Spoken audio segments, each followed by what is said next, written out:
Boa noite a todos. Hoje, exatamente 17 de junho de 2025, estamos nós reunidos para estudarmos a obra. Então vamos iniciar fazendo a nossa prece de gratidão a Deus por mais uma oportunidade que nos é dada de estudo e de reflexão. Logo depois iremos adentrar no estudo, livro segundo, no segundo livro, capítulo 9. Hoje nós iremos estudar a ação dos espíritos sobre os fenômenos da natureza. É um estudo um pouquinho complexo, mas de fundamental importância para nós entendermos e sairmos desse misticismo, tá bom? E se houver dúvida, questione e pergunte, tá bom? Vamos orar? Que possamos unir os nossos pensamentos por esse momento de estarmos aqui. Se cada um saiu da sua casa ou veio direto do trabalho, é porque cada um aqui presente carrega a vontade de aprender, de estudar, para se melhorar e melhor servir. Isso já é algo nobre, meus amigos. Então vamos juntos elevarmos o nosso pensamento a Ti, Senhor, para Te agradecermos por mais essa oportunidade de estudo, de reflexão, de O Livro dos Espíritos. Obra libertadora que nos esclarece, que nos amadurece e que nos dá norte e discernimento. Sabemos, Jesus amado, da presença dos amigos espirituais aqui, que nos ajudam na compreensão do texto, que nos inspiram. Nós te agradecemos pela presença dos nossos amigos espirituais, os teus mensageiros. Te rogamos que nos ajude no nosso mundo íntimo, preparar essa terra, muitas vezes árida, para recebermos as sementes que irão ser plantadas, semeadas nessa noite. Que a tua paz nos envolva, amor querido. E nós te pedimos a permissão para iniciarmos mais um estudo. Graça te damos, que assim seja. Para esse estudo de hoje, nós vamos reportar o momento em que o nosso Senhor Jesus Cristo está na barca e ele adormece. Ele dorme não porque o cansaço venceu o Cristo, em absoluto, porque nós aprendemos em Espiritismo que o corpo físico, a matéria, não exerce, e matéria não só de corpo físico, a gente fala de tudo que é de ordem material, não exerce nenhuma influência sobre o Cristo. Sobre um Cristo não exerce. E nem ao espírito da primeira ordem, Então nós temos lá primeira ordem, segunda ordem, terceira ordem. Terceira ordem estamos nós, espíritos imperfeitos. Ai, tia, eu não sou espírito imperfeito. Só o fato de você dizer que não é imperfeito, você já é imperfeito. Porque você está sendo movido pela vaidade, Então isso já nos denunciou, O espírito da segunda ordem, que são os espíritos superiores, eles ainda estão recebendo essa influência, eles ainda podem, vir a sofrer por isso. Mas da primeira ordem, não. E um Cristo já está acima da primeira ordem. Então, não era. Acredito que ele tinha algum trabalho a fazer no mundo espiritual. Deixou o corpo ali e foi. Se a gente olhar ali no Livro dos Espíritos, a escala espírita, vai estar lá. Então, na terceira ordem são 5 classes. Na segunda ordem são 4 classes. E na primeira ordem, 1, que é classe única, espírito puro. É lá a escala espírita que está no Livro dos Espíritos. E o Cristo, ele já está além dessas 3. Questão 101 de O Livro dos Espíritos. Então a gente percebe que um Cristo, ele já não é mais um espírito superior. Ele já não é mais um espírito puro. Ele já é um espírito que está muito além. E aí diz, parou a evolução? Não. A evolução ela não termina, porque nós nunca seremos Deus. Então nós estaremos sempre em busca de um processo de evolução. E diz os Espíritos que é muito complexo a gente entender essa outra parte. Então nós nunca paramos de aprender, nunca paramos de evoluir. Então nosso Senhor Jesus adormeceu e entrou num temporal muito grande. Os barcos eram barcos pequenos. E Jesus estava dormindo. O corpo dele estava lá e, obviamente, ele estava em algum lugar. E os pescadores começaram a se desesperar. Para os pescadores que estavam acostumados ali no Mar da Galileia, Lago do Tiberíades, é o mesmo local. Ele usa um nome diferente para o mesmo local, tá bom?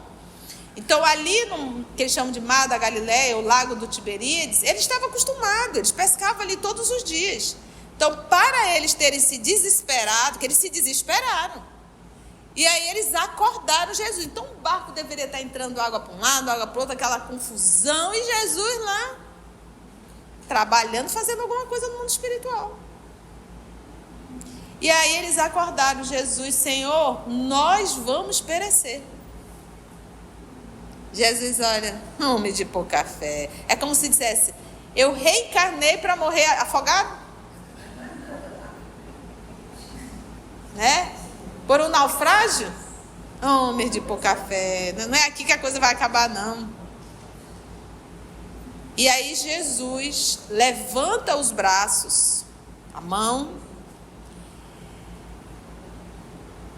e solicita não, ordena que pare o vento e que pare a tempestade. Ele ordena. E cessa imediatamente. E aí os discípulos ficaram com medo dele. Meu Deus, que homem é esse? Que para a tempestade? Então, quando a gente fala do Cristo, ele é aquele que participou, que ordenou, que dirigiu toda a pleia de espírito que foi convidado por ele para a construção do planeta Terra. Mas quando eu falo em construção, eu estou falando desde a poeira. Então, quando a gente olha, eu adoro plantas, porque quando eu olho para uma planta, eu vejo as particularidades de cada planta. E quando eu olho para a planta, eu sei que teve um arquiteto, alguém que sentou para idealizar, porque Jesus trabalhou com uma equipe de espíritos, na área dos animais, na área das plantas, tudo. Então ele tinha ali pleia de espíritos trabalhando. Então alguém arquitetou. Então o nosso olhar fica diferente, porque a gente passa a entender os pássaros, o canto particular de cada espécie. Alguém elaborou isso. E alguém teve a ideia de colocar pela manhã como algo a nos convidar. É um cântico da vida nos convidando à vida. E ao anoitecer, quando eles estão já se colocando para o repouso. Né? É lindo. Então, a natureza é algo que é sinfônico. A natureza ela é sinfônica. Quando a gente vê as estações, né? Aqui em Manaus nós temos 2 estações. Quente e muito quente.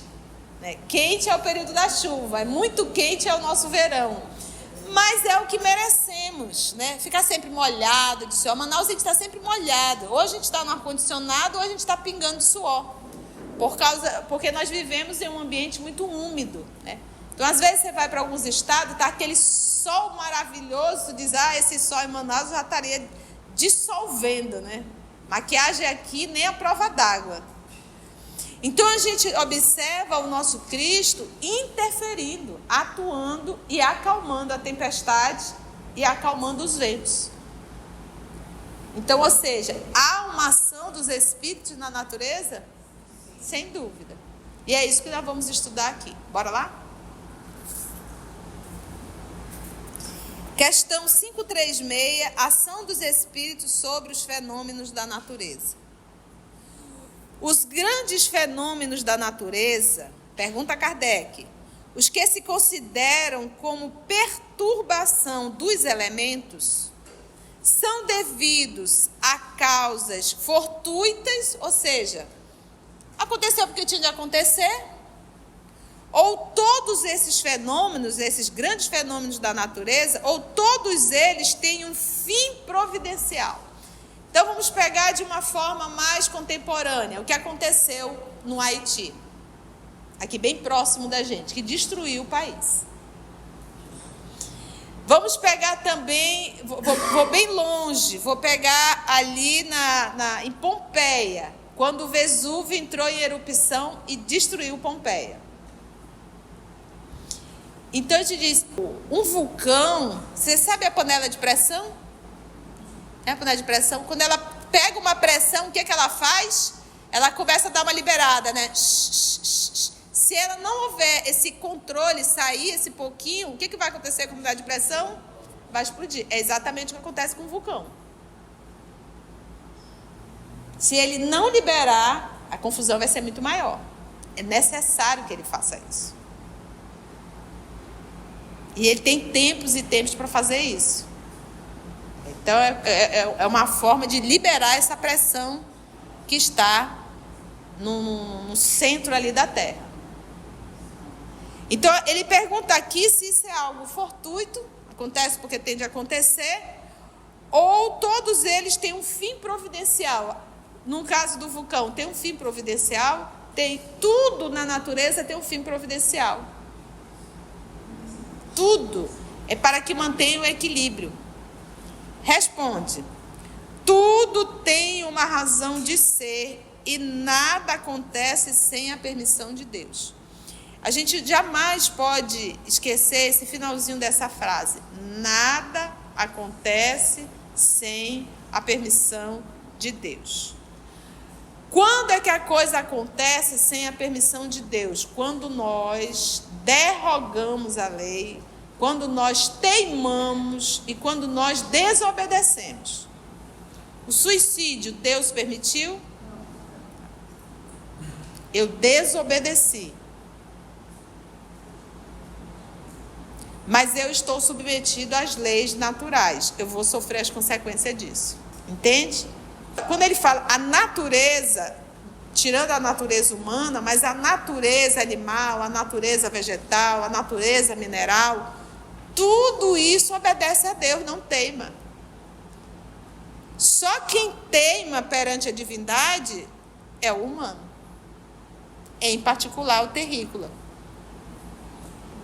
Por isso nós somos denominados de espíritos rebeldes. Espíritos rebeldes, espíritos que não obedecem a Deus. E quando a gente fala em obedecer a Deus, é fazer o que Ele nos ensina, que é amar. Tudo se resume nisso. E amar é cuidar um do outro. Quando eu cuido, eu estou em posse do amor. Entende? Então nós desobedecemos. Então ele diz, tudo tem uma razão de ser e nada acontece sem a permissão de Deus. Vou compartilhar com você uma fala do amigo espiritual que disse assim: Saulo só se transformou em Paulo porque ele passou por açoites, prisões, naufrágios, abandonos, solidão. Se não fosse isso, ele não teria se modificado e transformado sem Saulo. Então, muitas vezes, as dificuldades da vida, Deus permite. Mesmo as influências espirituais que podem acontecer, mas Deus está permitindo. Com o propósito do quê? Nos burilar. Porque ninguém cresce, escuta isso, ninguém cresce tomando água de coco na sombra na beira da praia. Nós só crescemos nos desafios da vida. Porque eu preciso conquistar paciência, tolerância, resignação, confiança, fé. Eu só exercito isso nas adversidades da vida. Eu não tenho como exercitar isso tomando água de coco. Por isso que a gente não pode fugir. A gente diz, opa, Senhor, chegou o desafio. Me dê força para passar e saber tirar as lições de tudo isso. E não titubear, não me revoltar, não cair, não desistir. Aí Kardec fez a 536A. Esses fenômenos sempre têm o homem por objeto. Um fenômeno desse que acontece, vamos pegar. O que houve no Haiti? O que teve lá no Haiti? Um terremoto.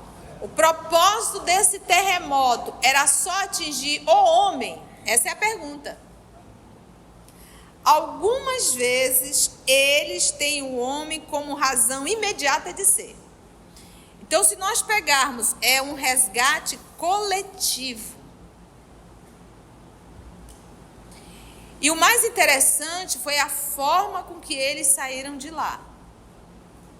Muito dolorosa, em barcos, arriscando as suas vidas, passando por abusos muitas vezes. Então, tudo na vida tem um processo de provação ou de expiação. Mas o fato de eu encontrar alguém expiando não me dá o direito de pisar na cabeça do outro. O meu dever como irmão é aliviar a dor do outro. Porque isso também se torna uma oportunidade. É nas adversidades que nós conhecemos o nosso caráter. Não é verdade? Quantas vezes você vê uma pessoa no auge, maravilhoso, estaria rodeado de amigos, amigas, entre aspas. Se a pessoa cair, perder tudo, pronto, acabou. Ele olha para o lado, então você vê o caráter na adversidade. O seu, de como você vai passar por isso, e de quem está ali em torno de você. Vamos lá, é um processo expiatório desse grupo.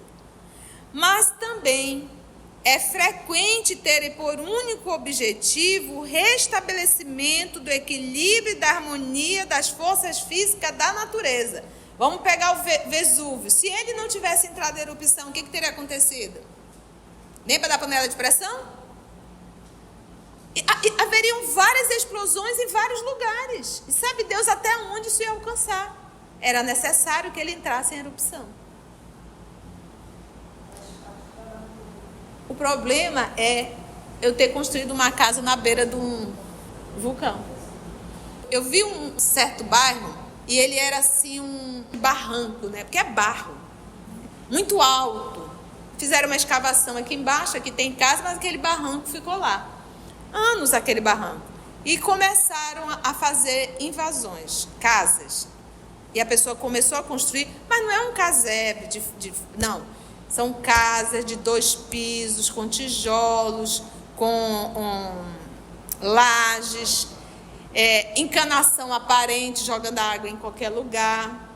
E aquele peso enorme, obviamente que a cada dia que eu passo eu olho, as casas estão, o barranco, ele está ali se cedendo, está caindo, cada vez as casas estão num precipício. O que vai acontecer e não vai demorar muito? Vai desabar. A culpa é de quem? A responsabilidade é de quem? Eu paro e penso, se você tem dinheiro para fazer uma casa de 2 pisos de tijolos, você é uma pessoa sem condições financeiras? Então, quantas vezes as invasões elas não são feitas por um processo realmente de oportunismo? E muitas vezes você faz isso e vende para fazer um dinheiro daquilo. Existe um erro do governo? Existe, porque deveria haver uma fiscalização, porque daqui a pouco aquilo vai desabar. Então, quantas vezes nós desafiamos a natureza? Que ela tem o seu percurso natural. Uma coisa é eu estar na Suíça e construir uma casa sobre a rocha. Não vai cair. É rocha. Aqui é barro. Então você faz essa casa nesse ambiente, vai desabar. Então a natureza não tem nada a ver com isso. Foi um abuso de... As placas tectônicas, elas têm que se movimentar? Tem. E estão em processo de movimentação. Se nós unirmos a África, é praticamente um quebra-cabeça. Ele se monta perfeitamente aonde? Com o litoral do Brasil, que era juntinho. Com os movimentos das placas, eles foram se... Então, os continentes estão se dividindo. E estão e vão continuar. Mas isso faz parte e é um processo natural. E tudo isso para equilibrar o planeta. Aí Kardec fez a 536b. Concebemos perfeitamente que a vontade de Deus seja a causa primeira E quando a gente fala a vontade de Deus, a gente está falando das leis que regem o universo. E essas leis estão para o equilíbrio de tudo. Quando a gente fala a vontade de Deus, ele não pensa numa pessoa voluntariosa. Eu quero assim. Não é isso. Respeite a divindade. É esse equilíbrio que precisa para reger todo o universo. Tudo em a natureza está submetido a leis. Um átomo que você pega, ele está submetido à lei, que você não muda. Um físico, ele pode descobrir, mas ele não tem como mudar a lei que rege aquele átomo. E ele diz, seja a causa primeira, nisto como em todas as coisas, perfeitamente a vontade de Deus. Porém, sabendo que os espíritos têm ação sobre a matéria, e que são os agentes da vontade de Deus, nós, espíritos encarnados, temos ação sobre a matéria? Temos ação direta. Ação direta. Vamos parar e vamos pensar assim. Todos nós estamos mergulhados no fluido universal, que aqui na Terra ele tem a característica de nós, os terrícolas, porque nós, como espíritos encarnados, nós não pensamos. E quando nós pensamos, nós atuamos sobre a matéria. Porque nós somos co-criadores, nós somos filhos de Deus, nós somos herdeiros de Deus. Nós herdamos de Deus a capacidade mental, psíquica, espiritual de atuar sobre a matéria. Nós herdamos isso, nós não conquistamos, nós herdamos.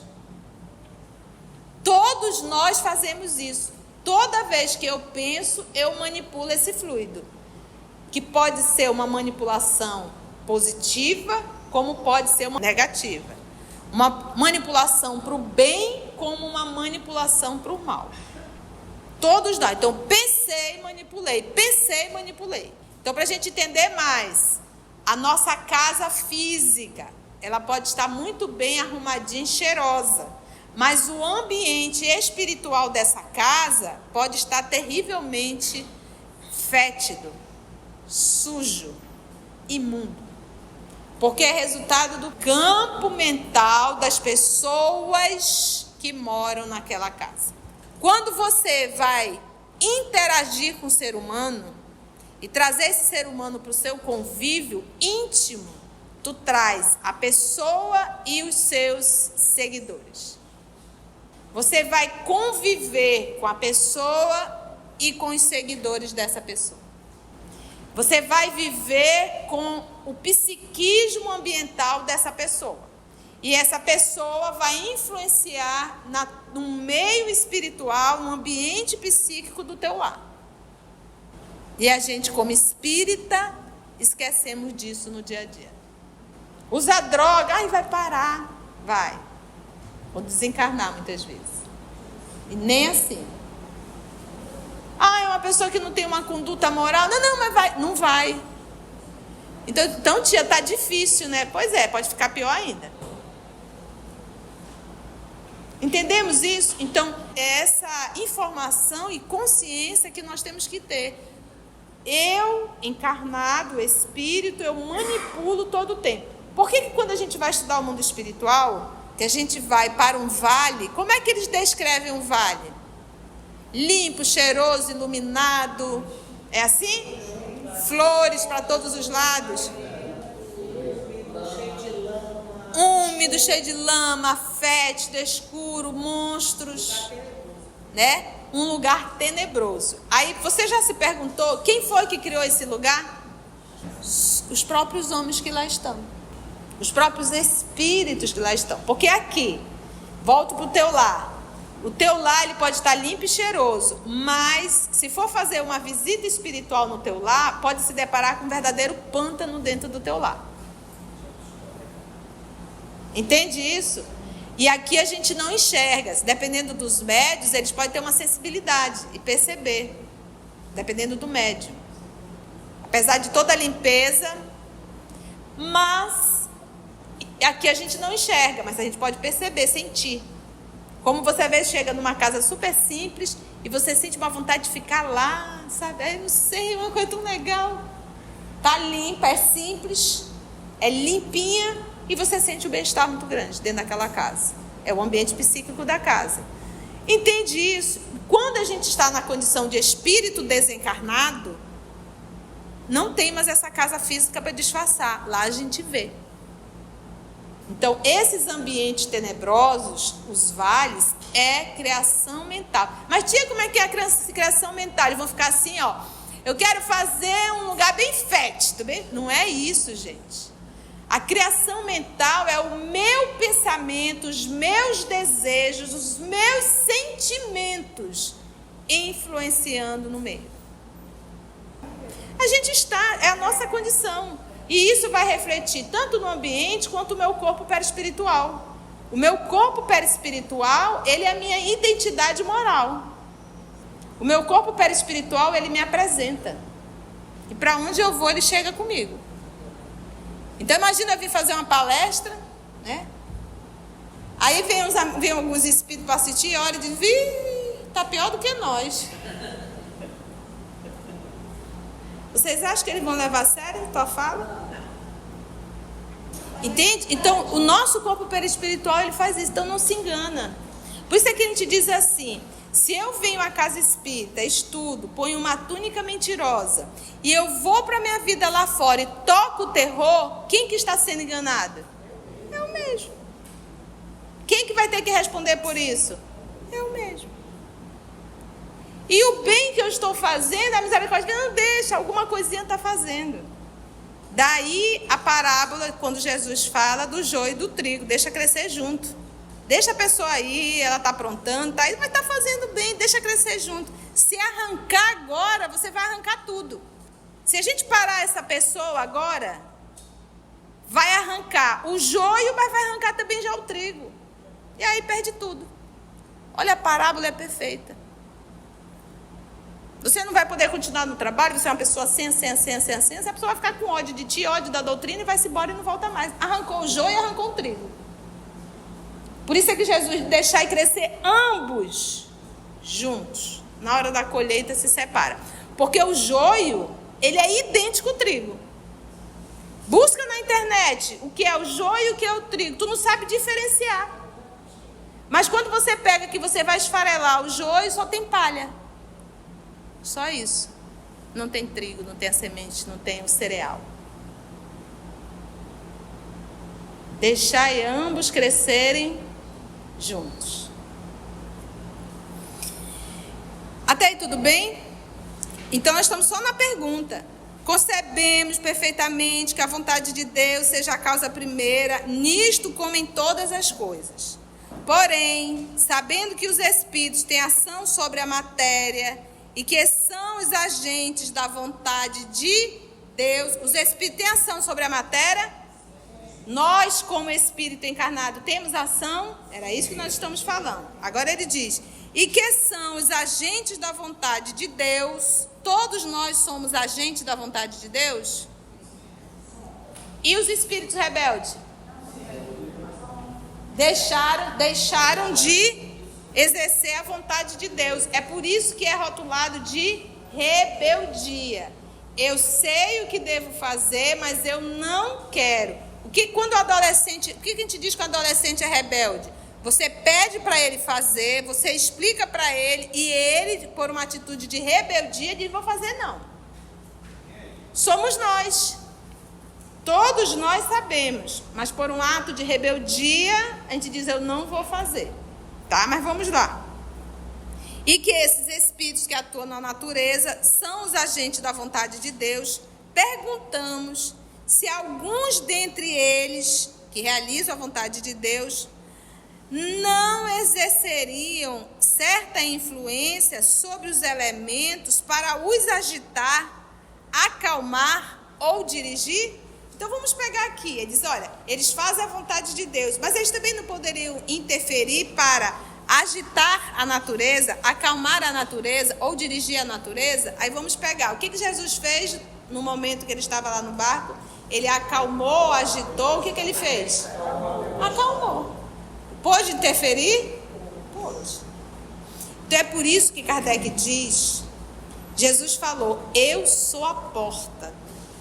E Kardec disse, e o Espiritismo é a chave para abrir essa porta. Então o Espiritismo, ele vem nos dar subsídio para entender muito melhor o Evangelho. Vamos ver a resposta? Vamos ver. Evidentemente, eles podem, mas se Jesus fez isso, tá certo que Jesus é um Cristo. E quando ele fez, ele pediu para algum espírito fazer? Vamos prestar atenção aqui na resposta. Porque o que acontece? Se você quer que construa a tua casa, quem é a pessoa capacitada para fazer isso? É você ou o operário da obra? O operário. Você contrata.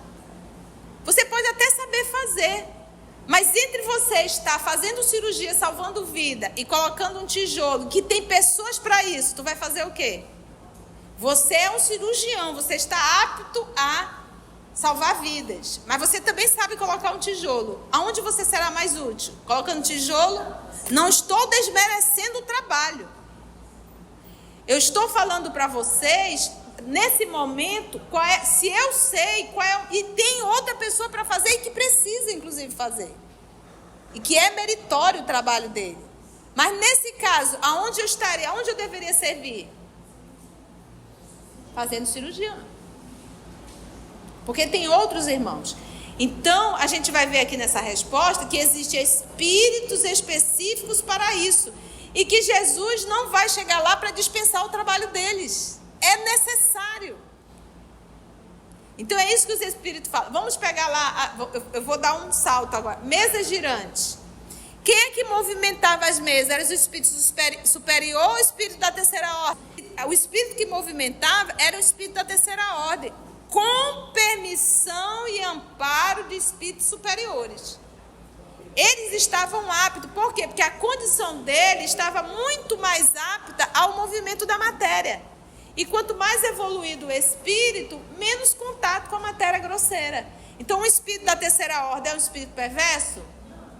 Não necessariamente. Nós somos da terceira ordem? Somos perversos? Não. Eu não consigo ver perversidade. Está sentado aqui ouvindo o evangelho ser perverso? O perverso, meu irmão, ele tem prazer em destruir. A gente ainda muitas vezes tem uma atitude equivocada quando pisa no nosso calo. A gente ainda é egoísta, vaidoso. Mas a perversidade, ele é capaz de torturar alguém. Tem gente, claro que tem. Tem pessoas perversas com seus familiares. Tem gente perversa com mãe, com pai, com filho, com irmão. Você está ali humilhando. Você tem que passar por isso mesmo. Isso é perversidade. A perversidade é você ver alguém no chão e você vai lá e pisa no pescoço. Você está passando por isso, mas você está expondo por isso que você merece. O que você fez a vida inteira? Bebeu. Agora só está aí. Isso é perversidade. Isso é perversidade. Então façamos nós uma autoavaliação. Mas eu tenho certeza que vocês, com esses rostos de anjos, não fazem isso no dia a dia de vocês, né? Nada, né? Vamos ver a resposta. Evidentemente, eles podem interferir? Podem. E nem poderia ser de outro modo. Deus não exerce ação direta sobre a matéria, entendeu? Ele não exerce, por quê? Porque ele tem quem faça isso. E ele deixa por quê? Porque nós, gente, se você sempre fizer tudo para o seu filho ou para sua filha, ele vai evoluir? Ele vai aprender? Se você passar a vida inteira deixando o prato prontinho, arroz, feijão, macarrão, carninha, picadinho, franguinho, ele um dia vai saber cozinhar? Então o Pai permite para que a gente aprenda.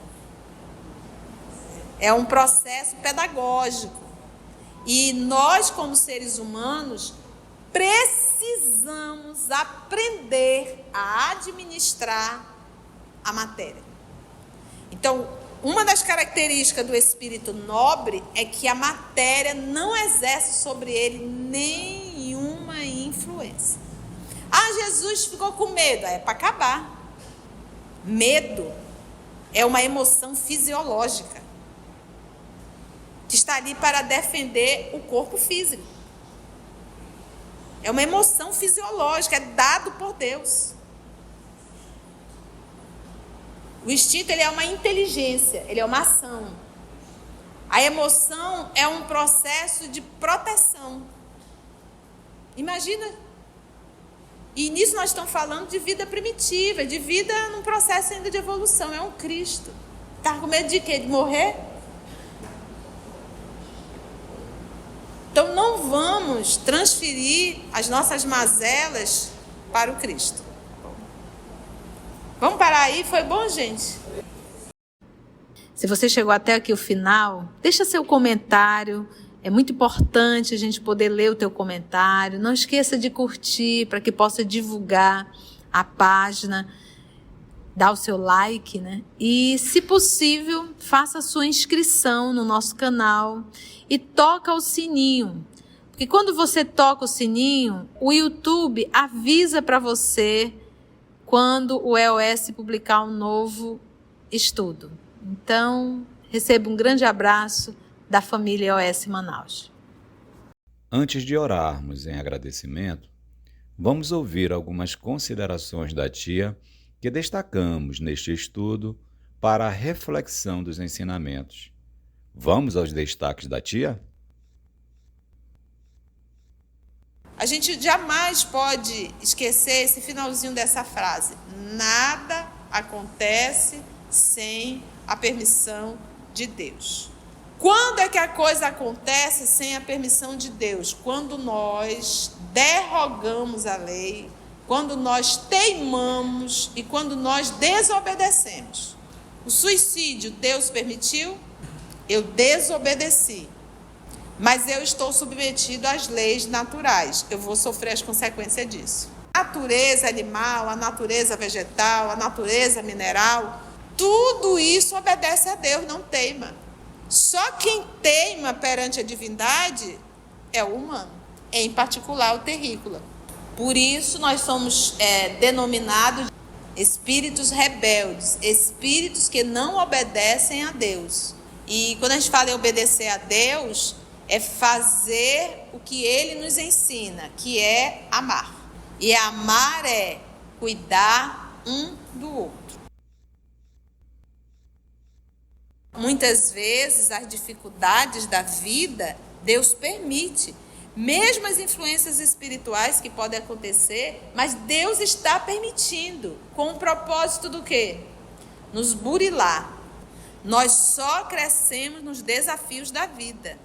Porque eu preciso conquistar paciência, tolerância, resignação, confiança, fé. Por isso que a gente não pode fugir. A gente diz, opa, Senhor, chegou o desafio. Me dê força para passar e saber tirar as lições de tudo isso. E não titubear, não me revoltar, não cair, não desistir. Tudo na vida tem um processo de provação ou de expiação. Mas o fato de eu encontrar alguém expiando não me dá o direito de pisar na cabeça do outro. O meu dever como irmão é aliviar a dor do outro. Porque isso também se torna uma oportunidade. É nas adversidades que nós conhecemos o nosso caráter.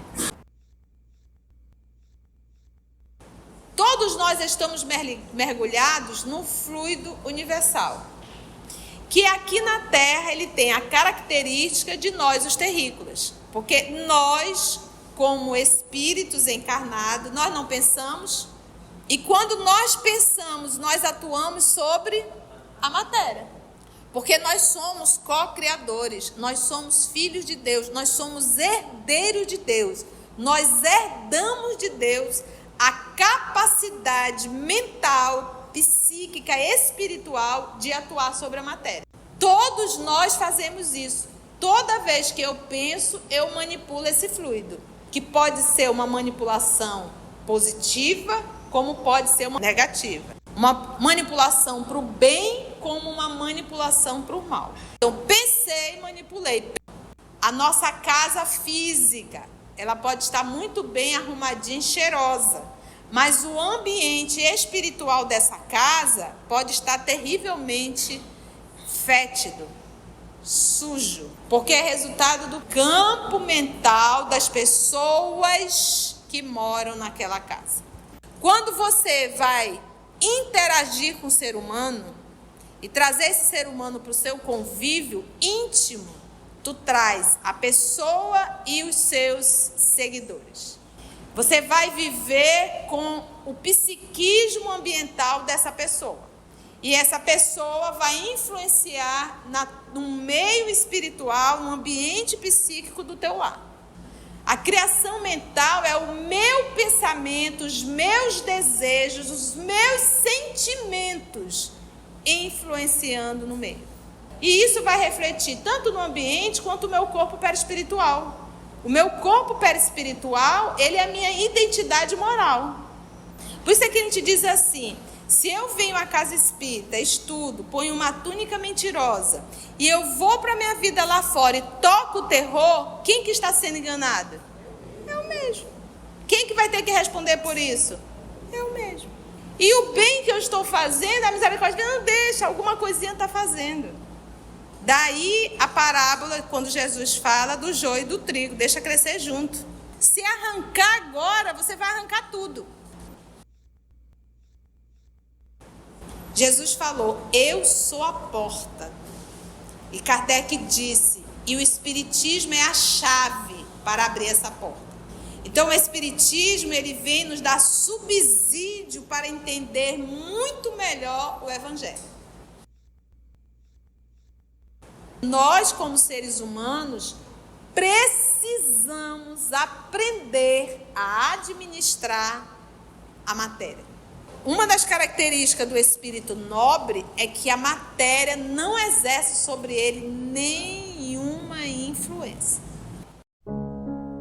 Assim, concluindo o nosso estudo de hoje e agradecendo o nosso Mestre Jesus por mais este momento de aprendizado, vamos orar? Agradecemos a Deus, nosso Pai, agradecemos ao nosso Mestre Jesus, agradecemos aos amigos espirituais aqui presentes por mais uma oportunidade que nos foi dada de estudo e de reflexão. Graça te damos. EOS Manaus. Estudando para servir ao Cristo. Visite nosso site em www.eosmanaus.org. No YouTube, procure o canal EOS Manaus. Participe do nosso grupo no Facebook. No Instagram somos @EOS Manaus. Escute e estude na Rádio Manaus de Estudos Espíritas. Estamos, também, em diversas plataformas de áudio. Procure EOS Manaus, no seu aplicativo preferido. EOS Manaus. Estudando para servir ao Cristo.